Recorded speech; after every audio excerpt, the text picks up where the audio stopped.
The woman who had built one of the nation's most powerful investment firms believed she could read people in seconds. Billion-dollar negotiations, ruthless competitors, and impossible decisions had sharpened her instincts for years. But on one ordinary morning, those instincts were about to fail her in a way she'd never forget.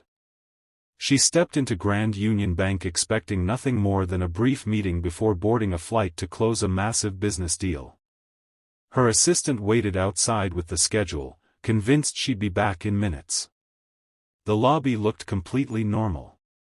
Professionals chatted quietly, retirees waited patiently, and employees greeted customers with polished smiles. Then her attention drifted toward a man sitting alone near the corner. His worn work jacket carried faded grease marks. Heavy boots rested beside a small backpack. Next to him, an 8-year-old girl quietly sketched in a notebook while hugging a stuffed rabbit. He looked like an exhausted construction worker. Ordinary. Forgettable. Yet something didn't fit. While pretending to relax, his eyes calmly scanned every entrance, every security camera, every reflective surface, and every emergency exit before returning to his daughter with a gentle smile. The CEO frowned. Why would a simple laborer observe a room like someone preparing for danger? Before she could answer that question, the bank's front doors burst open with a deafening crash. Before anyone could react, four masked men dressed in black stormed into the bank carrying assault rifles. "Nobody move," one of them shouted as a gunshot blasted into the ceiling. Glass rained down. Screams filled the lobby. Customers threw themselves to the floor while others froze in pure terror. The CEO quickly crouched behind a thick marble pillar, forcing herself to stay calm even as her heart pounded. Around her, people cried, prayed, and reached for loved ones. Only one person remained strangely composed. The father. He gently placed a reassuring hand on his daughter's shoulder and whispered, "Remember our safety game?" Without hesitation, the little girl nodded.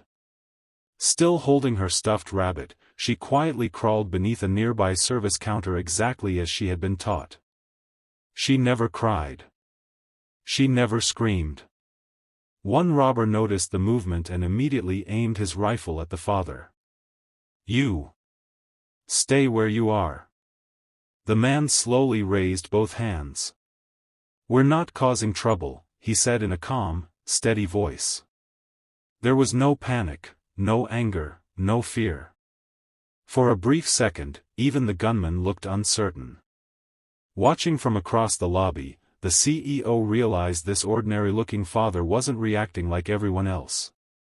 He was waiting. While terrified customers kept their heads down, the father quietly studied everything happening around him. His breathing never changed. Instead of staring at the robbers, his eyes moved from one to another, silently counting them.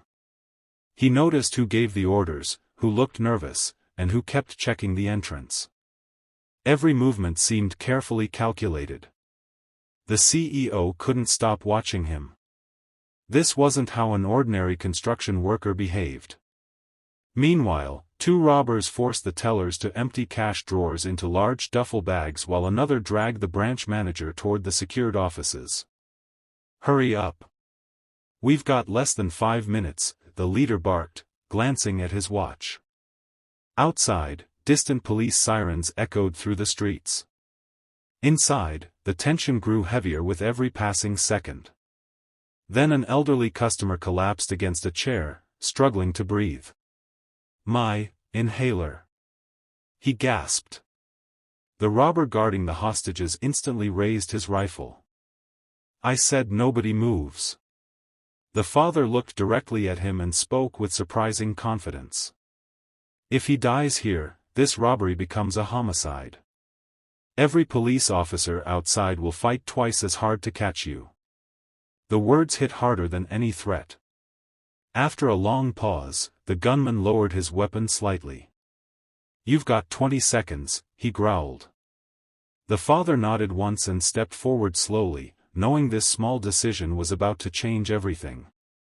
Moving slowly, the father reached into the elderly man's coat pocket, found the inhaler, and helped him take 2 steady breaths before placing it back. "No funny business," the robber warned. The father met his eyes without flinching. "I'm keeping everyone calm, including your situation." The gunman didn't answer. For the first time since entering the bank, doubt flashed across his face. The CEO watched every second. Whoever this man was, he never wasted a movement. His actions were controlled, efficient, almost practiced. Then everything changed. A terrified customer suddenly jumped to his feet and sprinted toward the entrance. "Stop!" a robber yelled. A warning shot exploded across the lobby. The frightened man slipped on the polished floor, crashing near the doors. 2 robbers rushed after him, shouting orders as chaos erupted again. For a brief moment, the robbers lost their formation. Only one armed man remained watching the hostages. The father noticed the mistake instantly. He glanced toward the little girl hiding beneath the counter. She looked back, and gave the smallest nod, as if she already understood exactly what he was about to do. The CEO felt her pulse race. She still didn't know who this quiet father really was. But every instinct told her the next few seconds would reveal a secret that would change everyone's fate. The instant the guard turned his head toward the commotion near the entrance, the father moved. There was no hesitation. No wasted motion. In one swift step, he grabbed the robber's weapon, twisted the barrel safely upward, and slammed his elbow into the man's chest. A loud crack echoed through the lobby as the rifle slipped from the gunman's hands and skidded across the marble floor. "Everybody stay down," the father shouted. The CEO immediately pulled 2 frightened customers behind a thick service counter just as another robber spun around and opened fire. Bullets smashed into pillars and shattered glass, but no innocent person was hit. Using the confusion as cover, the father kicked the fallen rifle far out of reach before hurling a heavy metal chair into the second attacker's legs. The robber crashed to the ground with a painful cry. The remaining criminals froze for a split second. This wasn't part of their plan. "Grab the hostages," their leader screamed. But the fear had changed sides. Customers were no longer the ones losing control. The robbers were. As the father calmly positioned himself between the gunman and the civilians, the CEO finally realized one undeniable truth. This quiet man wasn't just brave.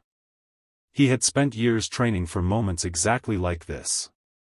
The lead robber fired twice, forcing everyone back behind cover. The father didn't return fire. Instead, he picked up the dropped rifle, removed its magazine in one smooth motion, pulled the chamber clear, and tossed the weapon across the lobby. "You've already lost," he called out. "Don't make this worse." The robbers exchanged nervous looks. Their confidence was gone. Outside, police vehicles surrounded the building.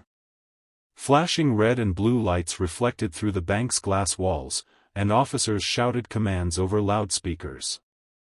Desperate to escape, 2 robbers rushed toward the rear exit. Locked. Another tried the front entrance, only to find armed officers already waiting. Realizing there was no way out, the gang leader slowly dropped his weapon. One by one, the others followed. Silence replaced the gunfire. Customers slowly stood, still shaken by what had happened. The CEO walked toward the father as he knelt beside his daughter, gently brushing dust from her jacket. "I knew you'd come back," the little girl whispered with a smile. "I always keep my promises," he replied softly. The CEO looked at him with newfound respect.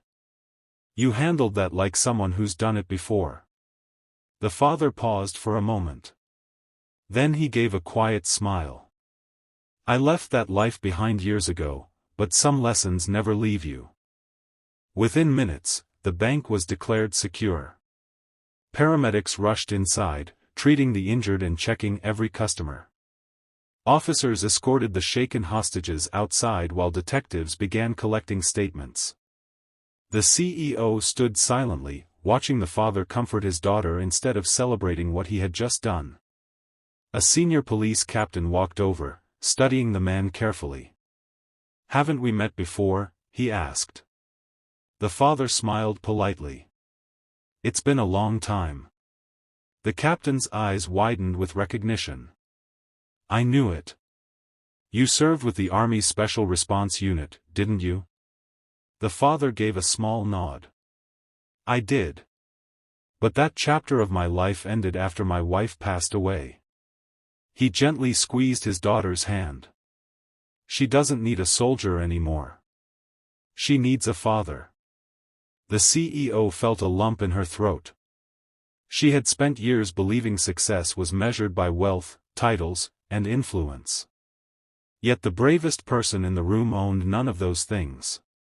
He had risked everything for complete strangers, then quietly returned to comforting his little girl as if that mattered far more than being called a hero. In that moment, everyone inside the bank understood true courage doesn't ask for attention. It simply does what's right when nobody else can. Within minutes, the bank was declared secure. Paramedics rushed inside, treating the injured and checking every customer. Officers escorted the shaken hostages outside while detectives began collecting statements. The CEO stood silently, watching the father comfort his daughter instead of celebrating what he had just done. A senior police captain walked over, studying the man carefully. "Haven't we met before?" he asked. The father smiled politely. "It's been a long time." The captain's eyes widened with recognition. "I knew it. You served with the Army's Special Response Unit, didn't you?" The father gave a small nod. "I did. But that chapter of my life ended after my wife passed away." He gently squeezed his daughter's hand. "She doesn't need a soldier anymore. She needs a father." The CEO felt a lump in her throat. She had spent years believing success was measured by wealth, titles, and influence. Yet the bravest person in the room owned none of those things. He had risked everything for complete strangers, then quietly returned to comforting his little girl as if that mattered far more than being called a hero. In that moment, everyone inside the bank understood true courage doesn't ask for attention. It simply does what's right when nobody else can. A week later, Grand Union Bank organized a special ceremony to honor the police officers, employees, and civilians who had helped save lives that day. The hall was filled with reporters, business leaders, and local families. Everyone expected the former soldier to stand proudly in the spotlight. Instead, he quietly took a seat in the last row beside his daughter. When the host announced his name, the audience rose to their feet with a standing ovation. Embarrassed by the attention, he walked to the stage, accepted the plaque with a grateful smile, and prepared to leave. "Just one question," a reporter called out. "Why risk your life for people you didn't even know?" The room fell silent.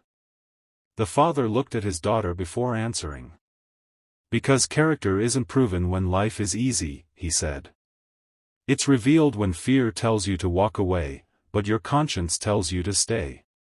His words echoed through the hall. The CEO felt every sentence sink deep into her heart. She realized that real leadership had nothing to do with expensive suits, powerful titles, or billion-dollar companies. It belonged to those who chose courage over comfort and responsibility over recognition. The applause that followed lasted longer than anyone expected. As the ceremony came to an end, people slowly returned to their normal lives. The CEO expanded her company's emergency response training, reminding every employee that calm thinking could save lives. She often shared the story of the quiet father, not as a legend, but as proof that true leadership appears when everything falls apart. The father politely declined every television interview and reward that followed. He returned to his simple routine, dropping his daughter off at school each morning before heading to work. One afternoon, as they walked home hand in hand, the little girl looked up at him. "Dad, were you scared that day?" He smiled for a moment before answering honestly. "Of course I was." She looked surprised. "But you didn't look scared." He gently squeezed her hand. "Courage isn't about being fearless. It's about doing the right thing even when you're afraid." The little girl smiled proudly. "I want to be like you when I grow up." He knelt beside her and replied softly. "No, be even better." As they continued walking into the evening sun, the CEO watched from across the street with a quiet smile. That day she finally understood a lesson money could never buy. The world's greatest heroes rarely wear expensive suits or medals. Sometimes, they wear dusty work boots, hold a child's hand, and walk away expecting nothing in return.